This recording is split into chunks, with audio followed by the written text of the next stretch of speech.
Hola amigos, hola amigas, estamos aquí nuevamente con María Bonilla atendiendo las solicitudes de ustedes de mejorar el audio de nuestra conversación anterior, pues entonces estamos ya ahora en un lugar con el audio aislado. A veces ingresa un sonido raro como este, que es el aire acondicionado del espacio, pero es un aire acondicionado central y no podemos hacer nada. Es muy difícil, como les decía anteriormente, presentar o definir a María Bonilla, porque María es no muchas, muchísimas cosas al mismo tiempo. Creo que si existe alguien incansable en nuestro país es María Bonilla. Creo que si existe alguien creativo en nuestro país es de nuevo María Bonilla. Hay muchas maneras de definirla, como dramaturga, como directora, como actriz, como poeta, como escritora, como ensayista, como activista, como mil formas, porque María tiene la habilidad de mutarse artística y socialmente una y mil veces. Tal vez podríamos empezar con una autodefinición que ella hace en su libro Hasta que la vida nos separe, por supuesto recomendado por las malcriadas y por mí mismo también, porque María es una del clan. María fue de hecho parte de la presentación, parte medular de la presentación de lanzamiento del libro Las Malcriadas y fue un honor contar con ella. Vamos a leer cómo se define en un momento en el tiempo María a sí misma, y dice así: María, me llamo María, no Paloma, no Azalia, ni Camila, María. De chiquita quise ser bailarina y violinista y actriz, y lo fui, de alguna manera lo fui. Quise tener un gran amor y al menos un hijo, y los tuve. De todas las maneras los tuve. Quise viajar y conocer el mundo y lo hice. De distintas maneras lo hice. Nunca pensé que sería además directora teatral y escritora, y lo fui. De varias maneras lo fui. Nunca pensé que tendría varios amores, y los tuve. De muchas maneras los tuve. Nunca pensé que viviría en una ciudad llamada París, porque hubo una vez una ciudad llamada París, y lo hice. De mil maneras lo hice. Supongo que eso es lo más cerca que una mujer como yo puede estar de ser feliz, y lo he sido. De infinitas maneras lo he sido y lo soy. Amigas, amigos, vean ustedes qué maravilla esa manera de definirse. Por eso no quería yo presentarla, porque nadie puede presentarla mejor que ella misma. Y de mil maneras María aporta a nuestra patria, aporta a nuestra cultura, concretamente de la manera más reciente con el libro Desde la Guardilla de lo Femenino 2, que es una secuela del libro Desde la Guardilla de lo Femenino. 2024, ¿verdad? Exacto. 2025, separados los dos por un año. Dos libros bastante interesantes, muy poco comunes en el acontecer costarricense. María es generosa como el mar y comparte su pensamiento, una serie de reflexiones sobre espacios, personajes, acontecimientos, particularmente desde su punto de vista, que siempre tiene un interés en las artes y en lo femenino. Pero dejemos que sea ella quien nos presente estos dos libros. ¿Por cuál empezamos primero? Por el inicio. Por el inicio, empecemos por este. Bueno, igual primero quiero agradecerle mucho a Alfredo, no solamente por permitirme tener conversaciones con él que siempre son tan sugerentes, tan inquietantes, porque lo pone a uno en lugares un poco complicados, pero además por la generosidad que él tiene con respecto a mi producción, que no es tampoco tan usual en un medio tan chiquito como el nuestro. Así que gracias y muy contenta de estar aquí. Bueno, vos sabes que más que generosidad no es ninguna generosidad, es plena admiración. Como debe de ser, exactamente. Más agradecida todavía. Bueno, Desde la Guardilla de lo Femenino recoge 5 ensayos escritos en diversos momentos de mi vida que como eran cortos y tienen un lenguaje hasta cierto punto poético, no entraban en libros un poco más académicos, que es lo que se concibe como ensayo en el país. Y decidimos juntarlos en este primer tomo, pensando que no quería yo ni Montia Sancho, la directora editorial Estucurú, que se perdieran. Y entonces aquí encontramos de alguna manera un refugio en la colección de ensayo Mario Sancho. Tienen que ver con mis temas, que son, yo soy monotemática, decolonización del conocimiento, el sistema patriarcal, el ser mujer, la posibilidad de una definición del ser mujer y literatura y teatro. Pues suenan muchos, pero son monotemáticos porque en el fondo son todos mis temas y porque de alguna manera uno encadena al otro, ¿verdad? No se pueden separar. Entonces este primero recoge eso, recoge por ejemplo un ensayo sobre la voz de Federico García Lorca, porque a mí me asombró mucho saber que García Lorca, que estuvo por toda España dando teatro, dando conferencias, haciendo lecturas de poemas, estuvo en Argentina, estuvo en Uruguay, estuvo en Nueva York, y no hay un solo registro de la voz de Lorca.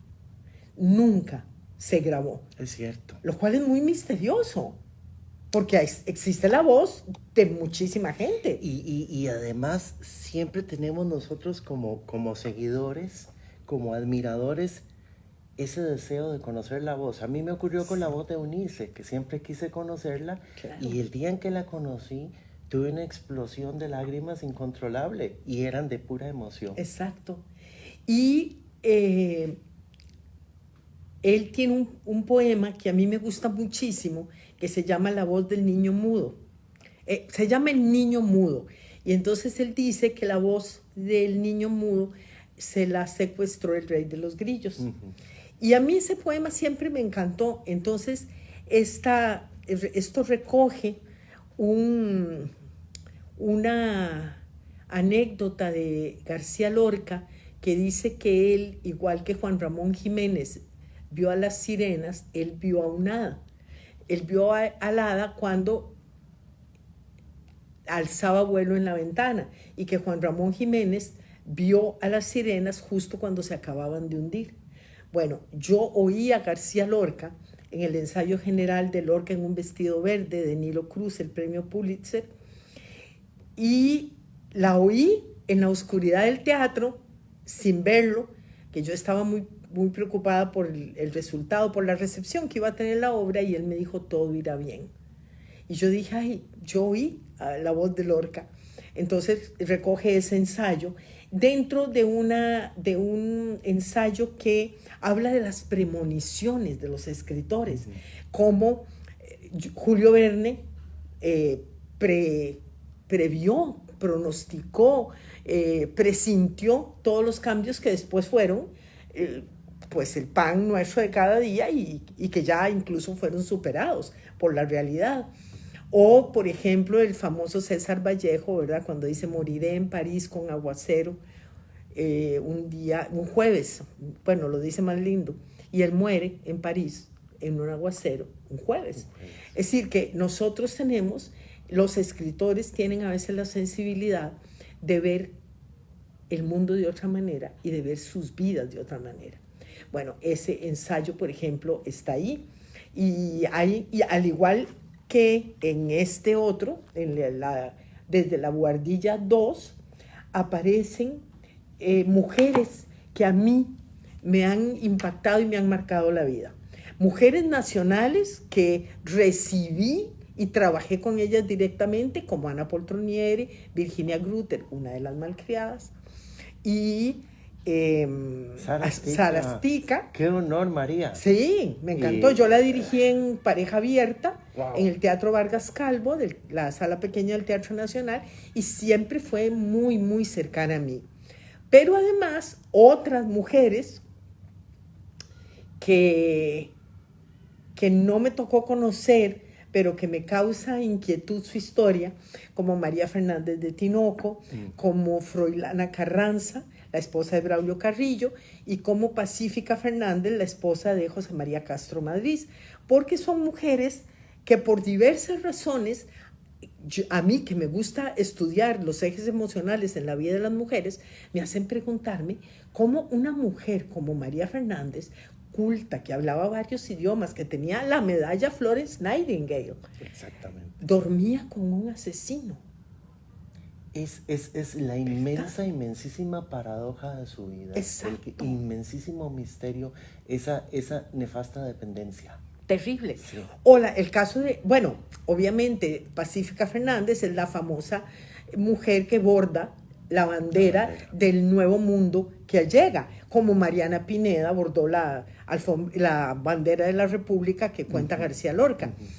Y Froilana Carranza, que me permite a mí preguntarme, ¿será que el destino de las mujeres no está escrito en las estrellas, sino en la vida de sus hombres? Porque ella con Braulio Carrillo fue una primera dama, tuvo muchos hijos, y cuando Braulio Carrillo parte al exilio, la deja, bueno, no tenía otra opción, la deja con sus 6 hijos. Y esta mujer tiene que correr las calles literalmente para buscar comida, casarse por interés con un tipo que ella no amaba para poder darle algo de comer a sus hijos. Entonces son mujeres pues muy impactantes. Y luego las mujeres obvias de la historia de todas nosotras, Rosario Castellano, Leonora Carrington, Zelda Fitzgerald, Remedios Varo, es decir, que son mujeres que ya han andado el camino adelante de nosotras, nos han abierto caminos, abierto territorios, abierto horizontes, con vidas también terribles, con vidas trágicas, porque a mí todo el tema del suicidio y la locura femenina también me parece interesantísimo, porque la locura es un llamamiento del sistema patriarcal de los hombres de la vida de las mujeres que las encierran en manicomios como Camille Claudel, como Adele Hugo, la hija de Víctor Hugo, y como Agustín, la paciente del doctor Charcot, y las encierran en los manicomios 12, 20, 30 años, porque son locas, o Zelda Fitzgerald, que son termina. mejores que ellos. Sí, o porque son inconformes, porque tienen una voz. Los retan con su actitud y con su inteligencia. Exacto. Y hablemos de una de mis malcriadas favoritas, de la Grutter. ¿Por qué nunca has hecho una obra de teatro de ella? Yo creo que sí lo merece. Sí he hecho. Hice 2 espectáculos, pero de esto hace mucho tiempo, cuando existía, y digo existía conscientemente, el Instituto Goethe, el Goethe. Ese, cuando estaba en esa bellísima casa que está sobre la carretera de San Pedro a San José. Lamentablemente hoy abandonada. Hoy abandonada. El entonces director de aquella época era un hombre que amaba el teatro. Entonces me dijo, queremos hacer no puedo hacer teatro aquí. Tenía un patio interior, precioso la casa, pero quiero hacer recitales de poesía. Entonces yo dije, perfecto, Rilke, porque Rilke es de mis torturas mentales, Virginia Grutter. Hice 2 de Virginia. Afortunadamente ella los fue a ver. Ella le tocó verlos. Eso es maravilloso. Maravilloso. Y ella estaba, porque ella era una ariana como yo, entonces nos entendíamos en la loquera de ella y en la mía que sigue siendo menos expresiva y menos talentosa que la de ella, pero nos entendíamos mucho. Entonces yo hice esos 2 de ella y luego en diversos espectáculos de poesía que he hecho en el Instituto de México, así, he puesto siempre un poema de ella, porque ella era una gran poeta. Sí, de hecho tenés una producción en audio, ¿Sí? donde hay poemas de Virginia. Correcto. Claro que sí. Los he grabado mucho en Radio Universidad, los pasan de vez en cuando, porque es la manera que tenemos nosotros de difundir, digo nosotros la gente de teatro, de difundir un poco no solo el teatro, sino la poesía, que es más difícil de leer, que es más difícil de vender, y la gente cuando la oye dice, ¿quién es? ¿Cuál es el autor? ¿Dónde encuentro los libros? que es lo que me pasó con Eunice Bodio cuando el año pasado hice el espectáculo Soy como soy y no hay remedio, que es una frase de ella. Porque yo siempre les pongo frases de las poetas como títulos. Esas frases que son importantes. Lo cual es maravilloso, claro, porque estás retratando al personaje con sus propias palabras. Exacto. Que es un recurso maravilloso de identificación. Correcto. Y, por ejemplo, la gente, hacíamos un foro al final y la gente decía, qué pena, yo quiero decir que es que yo no conozco a Eunice Bodio. Yo le decía, pero es lo normal, no nos lo enseñan. Lamentablemente es lo normal. Lamentablemente es lo normal. María, yo creo que te dejo una tarea pendiente, grande la tarea, que es una obra sobre la Grutter, contándonos un poco la historia de la Grutter y cómo entraba en ese éxtasis maravilloso con la creación y con el arte, que yo creo que si tuviera que escoger a una persona en este país capaz de hacer eso, solo podría pensar en vos. Lamentablemente tenés ese destino fuerte encima de ser tan creadora y de conectar tanto con los personajes femeninos. Creo que es destino en vos. Hay muchos personajes femeninos presentes en este siguiente libro, del cual vamos a pedirle a María que nos lea acerca de un personaje, Libro de Sombras. Pero antes quiero, como la vez anterior, que María nos cuente un poco por qué Libro de Sombras. ¿Qué es un libro de sombras? Bueno, en la tradición, el Libro de Sombras se llamaba al libro en que las magas y los magos también escribían sus andanzas, sus hechizos, sus descubrimientos, sus hallazgos. Entonces yo decidí ponerle así porque es un libro que tiene mucho que ver con el descubrimiento de las almas femeninas costarricenses y latinoamericanas. Tengo, por ejemplo, a la novia de William Walker, que murió de fiebre amarilla y dejó un hombre enamorado y enloquecido que decide conquistar Centroamérica cuando pierde a Ellen de fiebre amarilla. Quizás si no lo hubiera perdido, los filibusteros no habrían intentado conquistar Centroamérica. Bueno, es un misterio, no se sabe, ¿verdad? Está también la mamá de Jorge Luis Borges, una mujer misteriosa, es decir, una mujer que vive en función para y desde su hijo, y que así lo coarta, lo coacciona, y a lo mejor también lo hace ser quien es de grande, pero un hombre, digamos, con una cierta incapacidad emocional, y la madre era la que venía a ser ese intermediario de Borges, que obviamente es la literatura, pero a nivel social, con el mundo que lo rodeaba. Y así tengo varias mujeres, y tengo otra de tus malcriadas, Ofelia Corrales, que una de las grandes cosas me parece a mí de las malcriadas, es que nos rescata figuras femeninas desconocidas, maravillosas, pero en un lenguaje no académico, en el sentido de que no son los datos y la investigación y todo lo que se ha escrito sobre ellas, sino desde una cosa más cotidiana, más emocional, más cercana. Y yo creo que ese es el gran éxito de Las Malcriadas, que es un bestseller realmente, sí, que acerca a nosotros esos personajes. Bueno, yo algunos de esos los tengo en varios de mis libros y por supuesto en el Libro de Sombras. Hemos coincidido con varios personajes. Yo me siento conmovido cada vez que lees el que te pido que leas, porque María lo incluyó como parte de su presentación en el lanzamiento de Las Malcriadas. Y bueno, cada vez que uno presenta un libro de uno, ¿verdad? Es como presentar el bebé. Claro, es el debut en sociedad. Una alegría, así vuelve uno a debutar en sociedad, exactamente.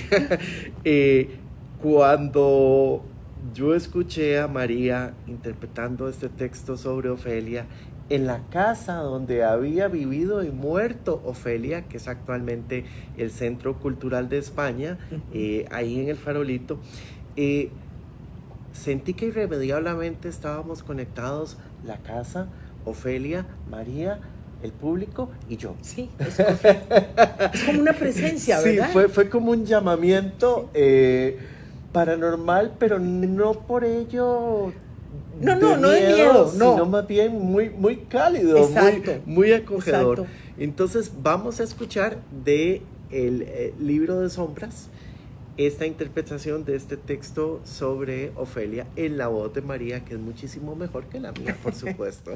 Gracias. Era 1906, en Barrio Escalante, cuando el Círculo Franklin decidió estudiar las facultades de medium de Ofelia, la hija del educador, centro de un grupo de espiritistas e intelectuales. Fue llamada en 1910 la medium más notable del mundo y observada cuidadosamente, entre otros, por uno que murió en el hundimiento del Titanic. Mientras escribía durante las sesiones en español, francés e inglés, sin conocer más que una de las 3 lenguas. Su doble se materializaba en el cuarto cerrado, tocaba música y cantaba, mientras que Ofelia misma afuera intentaba entrar. Tenía 18 años y fue tragada por sus fantasmas, por sus visiones, por su sociedad y por todos aquellos que la hicieron obsesión de sus estudios, de sus manejos políticos y de su incredulidad. Y entonces allí se instaló un gran silencio. Todos estos textos de mujeres terminan así, y entonces se instaló un gran silencio. Correcto, es como una especie de letanía, sí, presente en todo el texto. Y es que son mujeres que tendrían que haber tenido más publicidad, más eco, y no. En cuanto ellas aparecían, fueran figuras importantes o no, ahí había silencio. ¿Cómo estamos en la deuda con la equidad de géneros, María? Sigue siendo una deuda.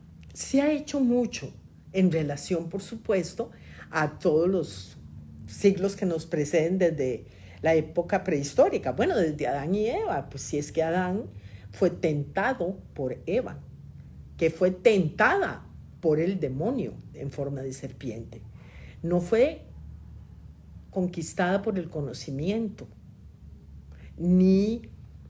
sino que hay religiosamente hablando, hay todo un peso en la mujer que ya nos condena. Bueno, si hasta este programa, ¿cómo se llama? South Park, South Park, dice, ¿cómo puedo confiar yo en alguien que sangra 5 días y no se muere?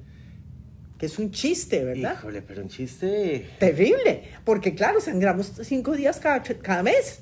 Sí. Y no se muere. Entonces, claro, en broma, en serio, históricamente, legalmente, jurídicamente, las mujeres hemos sido silenciadas, negadas, invisibilizadas en el mejor de los casos, digamos en el caso que no hay una represión fuerte, por el sistema patriarcal. Yo no digo por los hombres, porque los hombres también han sido silenciados y también han sido torturados.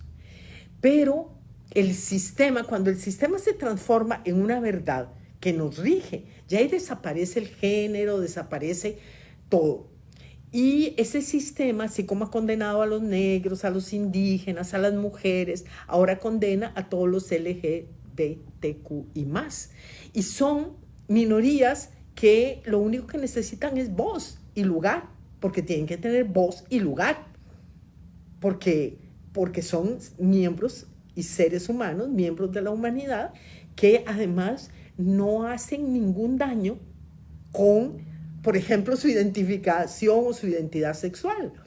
No tiene nada que ver. Todavía la política sí, porque para mí los nazis son terribles.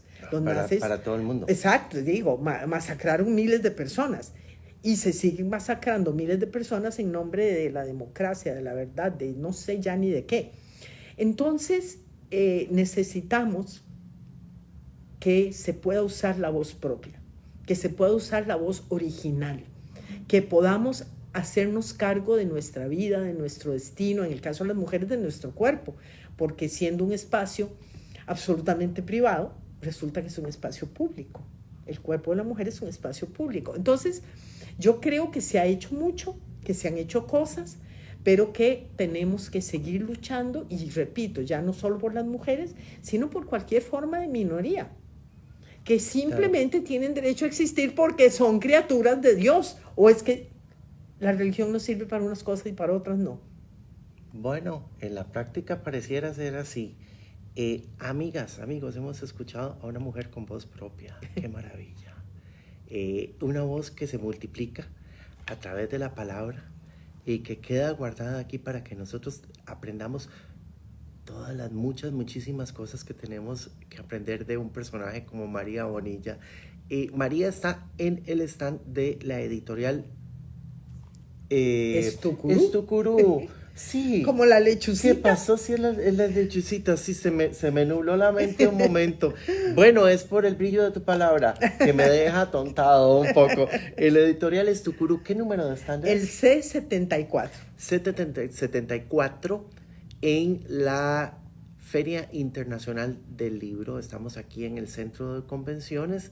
Les invitamos a que vengan. ¿Vas a estar hoy y mañana? Hoy y mañana, y si mañana no les dio tiempo porque cierra a las 5 de la tarde, pueden ingresar a mi Facebook, María Bonilla Escritora, y allí podemos mandarnos mensajes, pueden preguntar por mis libros, y estamos siempre gustosos de oírlos y de escuchar todo lo que ustedes tengan que decir. Ustedes se darán cuenta, por supuesto, lo que dije la vez pasada, que María es una gran malcriada en el admirable sentido de la palabra y que ya yo la tengo en la lista para ser la primera malcriada retratada de este plano. Oh, por Imagínate, Dios. porque las demás ya están en Claro, el otro plano. claro.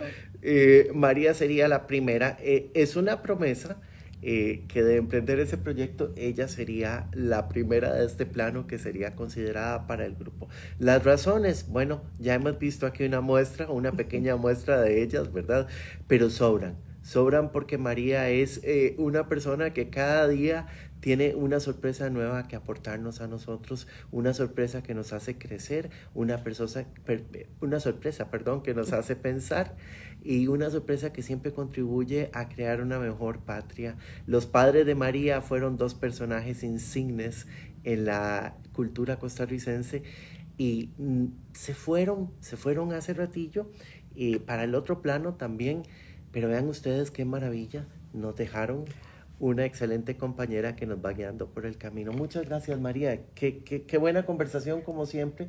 La acabo aquí porque nuestras conversaciones siempre son interminables, Es ¿no? correcto, pero muchas gracias, tenemos que Alfredo. terminar, pero yo feliz de conversar con vos y Yo sobre también. todo de poder compartir esta conversación con ustedes, amigos, amigas. Los invitamos a venir y conversar con María Bonilla. Muchas gracias. Gracias.